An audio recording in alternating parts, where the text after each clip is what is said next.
पति की मौत के बाद सुधा और उसकी बेटी प्रिया अपनी देवरानी और देवर के सहारे किसी तरह दिन काट रही थी। सुधा का देवर पीयूष तो फिर भी ठीक था, लेकिन उसकी देवरानी बहुत खराब थी। वो उसको फूटी आंख नहीं सुहाती थी। सुबह से बस इस फर्श को घिसने में लगी है।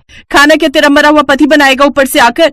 खाना मैं अभी बना देती हूँ देवरानी जी, लेकिन मरे हुए इंसान के बारे में ऐसा मत कहिए, और देवर जी के दफ्तर जाने से पहले ही खाना तैयार हो जाएगा। खाना तैयार हो जाएगा? आप ना दिन पर दिन काम चोर होती जा रही हो। अब ऐसा नहीं चलेगा, समझी? चल अब जल्दी से जाकर खाना तैयार करो।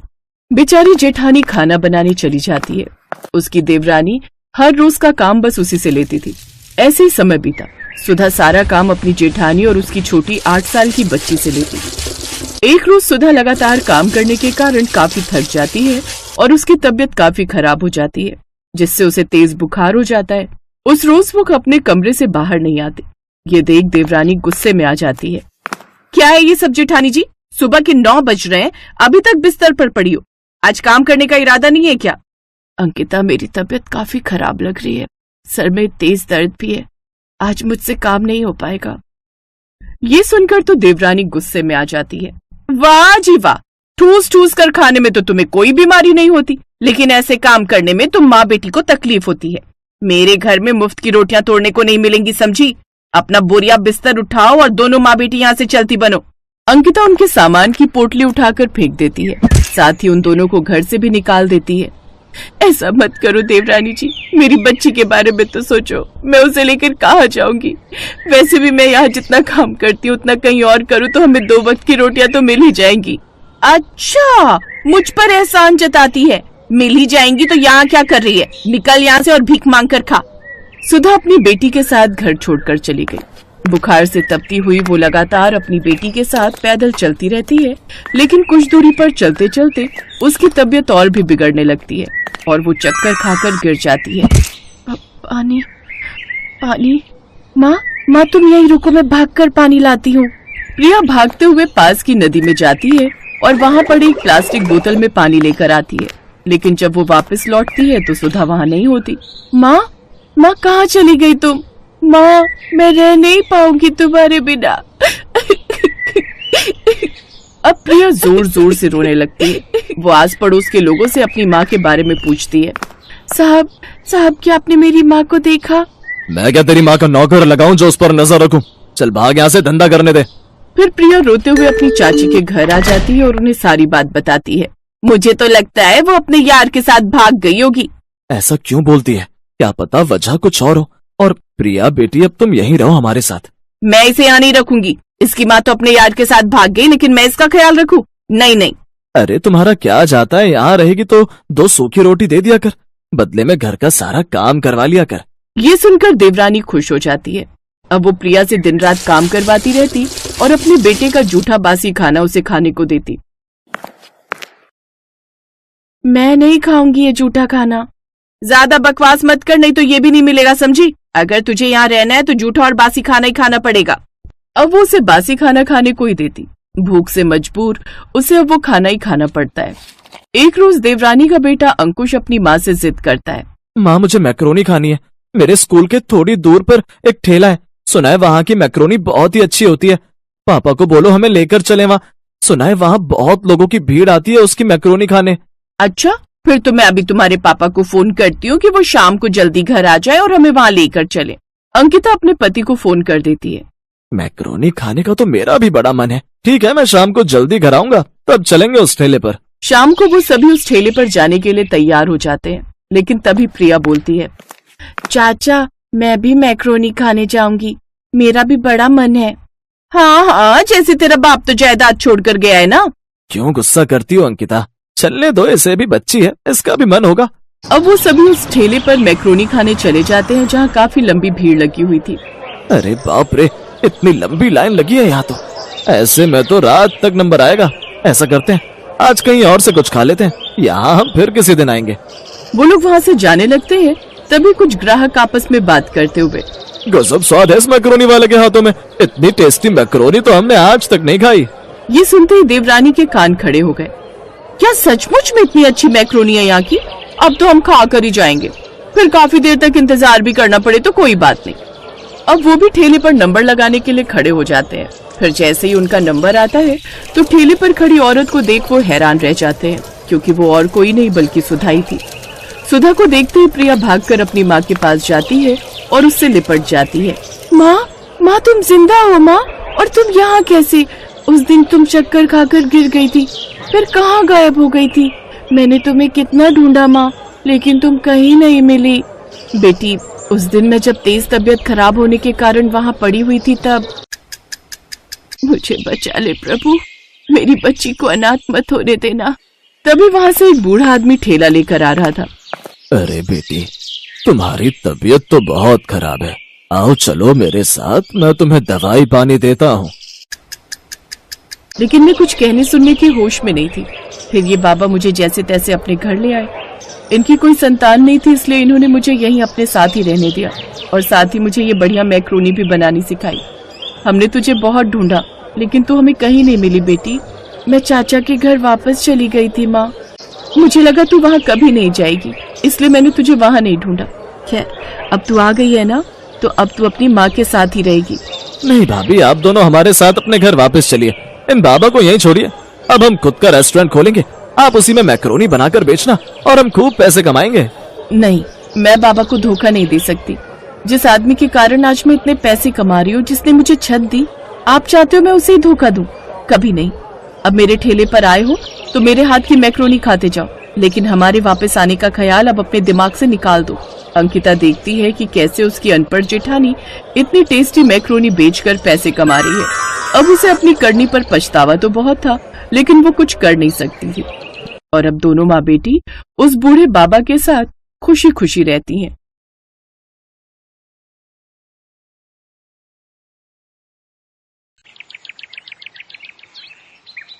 अरे बहन जी, घर की बहू में तो साक्षात माँ अन्नपूर्णा का वास होता है। अपने परिवार को अच्छा अच्छा स्वादिष्ट और ताजा भोजन खिलाना तो हर औरत का धर्म होता है। बिल्कुल सही कह रही हो बहन जी, लेकिन आजकल पारिवारिक लड़की ढूंढ पाना उतना ही मुश्किल है जैसे गधे के सर में सींग। अब आप हमें ही ले लीजिए। अर्णव मेरा इंजीनियर है, कम से कम लाखों में सैलरी है उसकी, लेकिन फिर भी अपनी पसंद की लड़की नहीं मिल रही। वो क्या है ना, मेरा अर्णव विदेशी खाना खाने का बड़ा ही शौकीन है।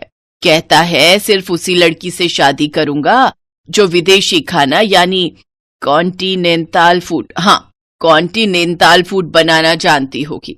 और आपको तो आजकल की लड़कियों का पता ही है, इंडियन खाना तो उनसे बनता नहीं, तो विदेशी तो क्या ही बनाएंगी। अरे ना ना ना बहन जी, सब लड़कियां एक सी ना होती। मेरी सानवी तो हर तरह का खाना बनाना जानती है, खासकर वो विदेशी कॉन्टिनेंटल फूड। फिर तो जल्दी से उसे बुला दीजिए। उर्मिला अपनी बेटी को बुलाने अंदर जाती है। देखो सानवी, जो भी हो बस इस इंटरव्यू को क्लियर कर ले। बहुत बड़ी पार्टी आई है रिश्ते के लिए, खूब नौकर चाकर और गाड़ियां हैं घर में। तेरी बात पक्की हो गई ना तो तू राज करेगी राज। और सुनना, मैंने तेरी तारीफ में बड़े बड़े कसीदे पढ़ दिए हैं कि तुझे बहुत ही बढ़िया बढ़िया कॉन्टिनेंटल खाना बनाना आता है।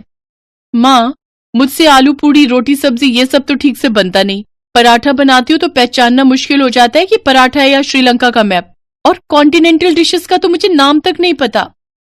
अरे शुरू शुरू में तू ना वो यूट्यूब देखकर बना लियो, फिर जब उनका मन भर जाएगा कॉन्टिनेंटल खाना खाकर तो वो खुद ही मना कर देंगे बनाने को। वैसे भी अंग्रेजों का ये बेतुका खाना ज्यादा दिन तक थोड़ी ना खाया जाता है। चल अब अच्छे से टचअप लेकर बाहर आ जा। तैयार होकर सानवी बाहर आ जाती है। फिर बातचीत में अर्णव की मम्मी और अर्णव को सानवी बहुत पसंद आती है। साथ ही जब वो ये पूछते हैं कि उसे कॉन्टिनेंटल खाना बनाना आता है तो इस पर सानवी कहती है, कॉन्टिनेंटल खाना जी, वो बनाना तो मेरे बाएं हाथ का खेल है। ये बात सुनते ही लड़के वाले झट से शादी के लिए तैयार हो जाते हैं। कुछ ही दिनों में दोनों की शादी भी हो जाती है। शादी के बाद देखो सानवी, तुम्हारे हाथ के बने कॉन्टिनेंटल खाने की तारीफ तो हमने बहुत सुन ली, अब आज जल्दी से कुछ बढ़िया सा बनाकर खिला दो। अभी बनाकर लाती हूँ। रसोई में जाकर वो यूट्यूब खोलती है, फिर सोचती है, नहीं नहीं नहीं नहीं, अगर मैंने इन्हें कोई फेमस डिश बनाकर खिलाई तो ये लोग समझ जाएंगे कि मुझे कुछ भी बनाने नहीं आता। ऐसा करती हूँ, कुछ भी बना देती हूँ और उसे कोई भी नाम दे दूंगी। सानवी फ्रिज खोलती है उसे उसमें तुरई दिखाई देती है। वो कच्ची तोरी में मसाले लगाकर ओवन में ग्रिल होने के लिए रख देती है। कुछ देर बाद वो उसे बाहर निकालती है तो देखती है सारी तुरई करारी हो गई होती है। हे भगवान, ये तो कुछ ज्यादा ही करारी हो गई है। हाँ, एक काम करती हूँ, मेयोनीज और टमाटो केचप दोनों को मिक्स करके इसके ऊपर लगा देती हूँ। फिर सानवी पूरे कॉन्फिडेंस के साथ वो परोसती है और खुद किसी बहाने से रसोई में चली जाती है। वो डिश देखकर अर्णव अपनी माँ से कहता है, छी माँ, ये कौन सी सब्जी की डेड बॉडी है, काली पीली सी। छी माँ, मुझे तो देखते ही उल्टी आ रही है। ऐसा ना हो मुझे उल्टी हो जाए। चुप कर तू, पता भी है मैंने कितने कसीदे पढ़े हैं तेरी तारीफों के। तू मॉडर्न है, तुझे विदेशी कॉन्टिनेंटल खाना पसंद है। अब कहीं बहू को पता चलेगा ना तू ऐसा है तो कहेगी किन गवार लोगों से पाला पड़ गया है। अब उसने बनाया है तो कॉन्टिनेंटल डिश ही होगी कोई। तू तो बस बीच बीच में झूठी मूठी तारीफ करता रही हो। ठीक कहती हो माँ, लेकिन सच्ची में माँ, ये बहुत ही वाहियात है खाने में। तभी सानवी वहां आ जाती है। वाह वाह बहू, क्या मजेदार कॉन्टिनेंटल खाना बनाया है तूने। इतना मजेदार खाना तो मैंने किसी 5 स्टार होटल में भी नहीं खाया। अरे वाह, माँ जी को मेरे हाथ की ये जली हुई तोरई इतनी पसंद आई। वाह वाह वाह भगवान, तूने बचा लिया। हाँ सानवी, अच्छा बना है। अब तुम कल बनाना इटालियन पास्ता। हाँ हाँ, क्यों नहीं। कम से कम कुछ तो जानी पहचानी चीज खाने को मिलेगी।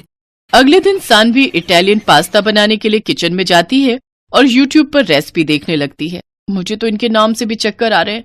भला मसालों के नाम भी कोई ऐसे रखता है क्या? और ये लेट जूस क्या होता है? सीधे सीधे पत्ता गोभी भी तो बोल सकता है। बस बहुत हुआ, अब तो मैं अपने हिसाब से ही पास्ता बनाऊंगी। और कौन सा ये अंग्रेज आते हैं हमसे सरसों का साग सीखने जो हम इनका पास्ता बनाए। उस दिन भी यही हुआ। सानवी ने पास्ता में व्हाइट सॉस मिलाने की जगह उसमें अरारोट और कॉर्नफ्लोर मिलाया। साथ ही साथ पास्ता में ढेर सारी लाल पिसी हुई मिर्च भी डाल दी। अब देखना, अब ये इनका आखिरी पास्ता होगा। इतनी लाल मिर्च छोंक के डाली है कि आज के बाद नाम नहीं लेंगे कॉन्टिनेंटल खाना बनाने का। सानवी वो पास्ता लेकर बाहर आती है। वाह वाह वाह, बन गया पास्ता। हाँ हाँ हाँ, लेकिन आज इटालियन नहीं, मैंने आखिरी पास्ता बनाया है। लाला बहू, आखिरी हो या पहला, हमें तो खाने से मतलब है। तू ला झट से प्लेट में निकाल। अर्णब और उसकी माँ पहला चम्मच खाने के बाद ही 2 गिलास पानी पी जाते हैं। पास्ता थोड़ा तीखा लग रहा है ये कहकर वो पास्ता छोड़कर उठ जाते हैं। अब वो हर रोज इसी तरह अजीबोगरीब डिशेस बनाकर कभी वो पनीर स्वाहा बनाती तो कभी साग अनकारा। एक रोज सास अपनी बहू से, बहू तेरी ना दिल्ली वाली बुआ सास, उनका बेटा और बेटी भी आ रहे हैं। तू ना उनके लिए वो सब कॉन्टिनेंटल खाना बनाना जो तूने हमारे लिए बनाए हैं। वो बुआ ना बड़ा ही मजाक उड़ाती थी मेरा कि भाभी तेरी जिंदगी तो दाल चावल रोटी में ही कट जाएगी। हमारे घर तो हर देश का खाना बनता है। आज सबको दिखा दूंगी मेरी बहू कितनी गुनी है। हैं? अब पर माँ जी, मैं कह रही थी कुछ सिंपल ही बना लेते हैं। सबको ना ये मिर्च मसाले वाला खाना पसंद नहीं आता। नहीं, तुम वही सब बनाना, उन लोगों को भी पता चले कि हमारी बहू कितनी मॉडर्न है। और हाँ, वो पनीर सुहाहा और आखिरी पास्ता भी जरूर बनाना, बस मिर्च थोड़ी कम रखना। शाम को सब मेहमान आ जाते हैं। दिल्ली वाली बुआ, उनकी बेटी और कनाडा में 7 साल तक शेफ की नौकरी करने वाला उनका बेटा मयंक, वो सब सानवी के लिए गिफ्ट लेकर आते हैं। फिर रात को सब बैठकर साथ में डिनर कर रहे थे। मयंक बेटा, तू तो एक बढ़िया शेफ है, लेकिन मेरी बहू तो तुझसे भी बड़ी शेफ है। उसके हाथ का पनीर सुहाहा और आखिरी पास्ता तू खाएगा ना तो उसका स्वाद तो तू भूलेगा ही नहीं। फिर मयंक एक एक करके वो डिशेस चखने लगा तो उसका दिमाग घूमने लगा और वो गुस्से में कहता है, जी अब बस भी करो, कॉन्टिनेंटल के नाम पर ये क्या खिला रहे हो आप? जली हुई तोरई, राख हो चुके पनीर टिक्के और अरारोट में बना हुआ आखिरी पास्ता, ये भी कोई खाना है? अरे ये कॉन्टिनेंटल तो क्या कोई फूड ही नहीं है। भला कौन से ग्रह के लोग ऐसा बेस्वाद खाना खाते हैं? मैं एक शेफ हूँ और अच्छे से बता सकता हूँ इसमें क्या क्या डला है और ये कैसे बना है। सानवी बहू, ये जो कह रहा है वो सच है। मुझे माफ कर दो मम्मी जी, मुझे लगा था मैं यूट्यूब से सब देख देख कर बना लूंगी, लेकिन सब गड़बड़ हो गया। पर आप दोनों तो उंगलियां चाट चाट कर खाते थे ना? उंगलियां चाट कर नहीं, बल्कि नाक बंद करके और अपनी उंगलियां रोक रोक कर खाते थे, क्योंकि सच तो ये था हमने कभी पहले कॉन्टिनेंटल खाना खाया नहीं था। तो क्या आपने झूठ कहा मुझसे? हाँ बेटा, जैसे शादी करने के लिए तेरी माँ ने झूठ के पहाड़ बनाए ना, वैसे ही मैंने भी बनाए। हाँ, और आप दोनों के इस झूठ में आखिरी पास्ता हम दोनों का बन गया। ये बात सुनकर सभी जोर जोर से हंसने लगते हैं। Best buddies. Hello friends, Thanks for watching this video. अगर आपको ये वीडियो पसंद आया है तो प्लीज लाइक, सब्सक्राइब, कमेंट्स करें इस वीडियो पर और हाँ, शेयर करना भी ना भूलें। और भी मजेदार वीडियो देखने के लिए नीचे दिए गए बेल आइकॉन को दबाएं। देखते रहिए बेस्ट बडीज।